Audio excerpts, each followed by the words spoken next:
আসসালামু আলাইকুম। ৭ই অক্টোবর ডক্টর ইউনূস স্যারের বাড়ির সামনে আপনারা যে আন্দোলন করতে চাচ্ছেন সেই আন্দোলনটি নিয়ে আজকের ভিডিওটি, এবং এর সাথে ভিএফএস গ্লোবাল থেকে কি পরিমাণে ভিসা ডেলিভারি দিচ্ছে, কি পরিমাণে অ্যাপয়েন্টমেন্ট ডেট পাচ্ছে মানুষ, সেই সবকিছু মিলায় আজকের ভিডিওটি। দয়া করে ধৈর্য সহকারে ভিডিওটি দেখবেন, এবং ভিডিওটি দেখার পরে বন্ধুরা আমার চ্যানেলটি অবশ্যই সাবস্ক্রাইব করবেন, এবং অলরেডি যারা সাবস্ক্রাইব করছেন থ্যাংক ইউ সো মাচ। দয়া করে ভিডিওটি লাইক করবেন এবং শেয়ার করে আপনার সকল বন্ধুদেরকে দেখার সুযোগ করে দিবেন। তো প্রথমে কথা বলবো 7 তারিখে যে মানববন্ধন।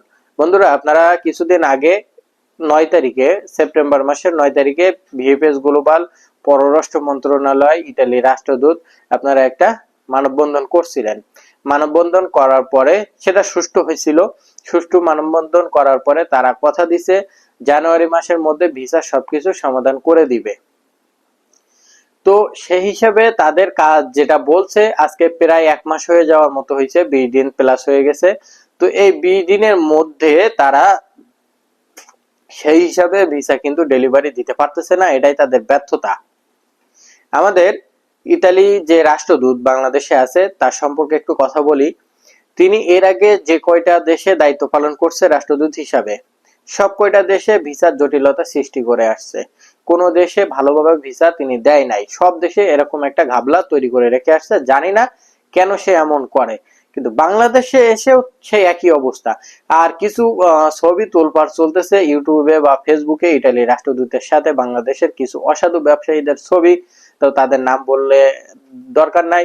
তো এইরকম ধরনের কিছু অসাধু ব্যবসায়ী রাজনৈতিক দলের লোক যারা এই অ্যাম্বাসেডরের সাথে সম্পর্ক রাখছে, আর এই সম্পর্কের মাঝখানে কোনো না কোনো একটা ঘাবলা আছে। তাদের কথা মতো, তাদের ইশারায় কিন্তু এই রাষ্ট্রদূত চলতেছে। তাদের থেকে আমার যা মনে হয় কোনো না কোনো ধরনের একটা টাকা পয়সার কোনো পাচ্ছে, তা না হলে তো তিনি আর এরকম করবে না। তো আপনারা যে ডক্টর ইউনূস স্যারের বাড়ির সামনে মানববন্ধন করতে চাচ্ছেন, তো মানববন্ধনটা আপনারা এইভাবে করবেন, সুষ্ঠু মানববন্ধন, যাতে কোনো বিশৃঙ্খলা না হয়। তাহলে কিন্তু আইন শৃঙ্খলা বাহিনী আপনাদের এই মানববন্ধনে ব্যাঘাত ঘটাতে বাধ্য থাকবে। তো আপনারা সুষ্ঠু মানববন্ধন করবেন। আইন শৃঙ্খলা বাহিনীদের প্রতি অনুরোধ থাকবে আপনারা আমাদের সাহায্য করবেন, আমাদের বিপক্ষে যাবেন না। আমরা কোনো রাজনৈতিক দল না, আমরা কোনো বিরোধী দল না, আমরা খেটে খাওয়া মানুষ, রেমিটেন্স যোদ্ধা। আমরা চাই দেশের বাইরে যে কর্মর ভিতরে যোগদান করে আমাদের ফ্যামিলিকে বাঁচাতে, আমরা চাই দেশকে বাঁচাতে, আমাদের রেমিটেন্সের টাকা দিয়ে আমাদের দেশকে সোজা করে দাঁড়াতে রাখতে চাই, আর আমাদের ফ্যামিলিটাকেও ভালো রাখতে চাই। এই হচ্ছে আমার আবেদন। আমরা কোনো রাজনৈতিক দলের মতো কোনো চেয়ার চাচ্ছি না, আমরা চাচ্ছি না সরকারি চাকরি, কারণ আমাদের এগুলোর দরকার নেই। তো আমাদের যদি দাবিটা আপনাদের কাছে গুরুত্বপূর্ণ মনে হয়ে থাকে যে হ্যাঁ তারা আমাদের দেশের জন্য ভালোই কিছু করতেছে, তাহলে অবশ্যই আইন শৃঙ্খলা বাহিনী আপনাদের প্রতি অনুরোধ, আপনারা তাদের ব্যাঘাত ঘটাবেন না, তাদের সাহায্য করবেন। আর যারা আন্দোলন করতে যাচ্ছেন মানববন্ধন ভাই, আপনাদের কাছে এতটুকু অনুরোধ থাকবে, আপনারা সুষ্ঠুভাবে আন্দোলন করবেন, সুষ্ঠুভাবে মানববন্ধন করবেন।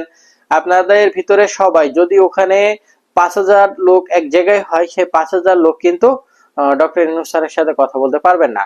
তো আপনারা এর মধ্যে কয়েকজন লিডার তৈরি করবেন, হাতে গোনা 5 জন কি 10 জন লিডার তৈরি করবেন, যারা ইউনূস স্যারের সাথে 10টা মিনিটের জন্য হলেও কথা বলতে পারে। আর আপনাদের আবেদনগুলো সব লিখে রাখবেন, কি কি আবেদন, আবেদনের মধ্যে যদি এটা না লিখে থাকেন এটাও অ্যাড করবেন, ইতালি রাষ্ট্রদূত পরিবর্তন, কারণ সে থাকা অবস্থায় আমাদের ভিসা তারা ভালোভাবে দিতে পারবে না। তো এটাও আপনাদের আন্দোলনের মধ্যে একটা হিসাব রাখতে হবে, এটা আন্দোলনের মধ্যেই থাকতে হবে, মানববন্ধনের মধ্যে এটা থাকতে হবে। আপনাদের লিখিত যে দাবি, সেই দাবির মধ্যে এটা রাখবেন, তা না হলে আপনারা ভিসা পাবেন না। আর আপনারা ডক্টর ইউনূস স্যারের সাথে এমন ভাবে কথা বলবেন তারা যাতে বাংলাদেশে যদি ইতালির ভিসা আগামীতে খোলা থাকে তাহলে ভালোভাবে খোলা থাকবে, প্রতিটা মানুষ যাতে ইতালি যাইতে পারে, যাদের নুলুস্তা উঠবে। আর যদি বাংলাদেশিদের জন্য তারা খোলা না রাখতে চায়, একেবারে বন্ধ করে দেখ, তাতে কোনো সমস্যা নেই, কিন্তু এইভাবে মানুষ ঠকানো যাতে না হয়।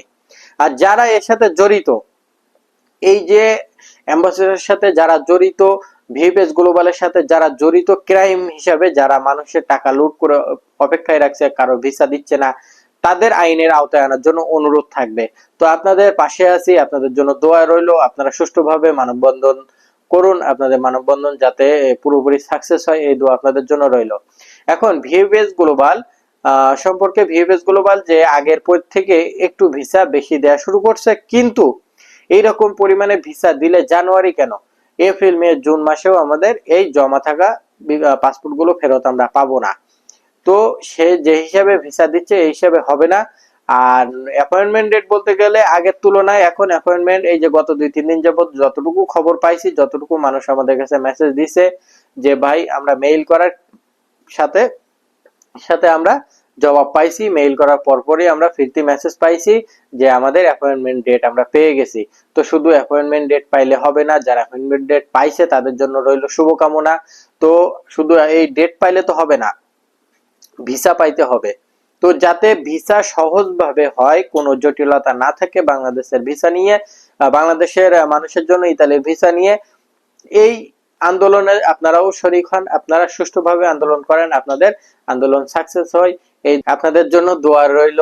আপনারা যাতে সুষ্ঠুভাবে সুন্দরভাবে একটা ভালো পরিবেশের মধ্যে আপনাদের মানববন্ধন সাকসেস করতে পারেন। আর আপনাদের এই যে দাবিগুলো সব যাতে ডক্টর ইউনূস স্যার সহ বাংলাদেশে যতগুলো আইন শৃঙ্খলা বাহিনী আছে, যতগুলো মানে বিদেশের কাজ কামগুলো যত লোকগুলো করে, যে যে মন্ত্রণালয়, সবার প্রতি কৃতজ্ঞতা থাকবে যদি আপনারা আমাদের এই সমস্যাগুলো সমাধান করতে পারেন।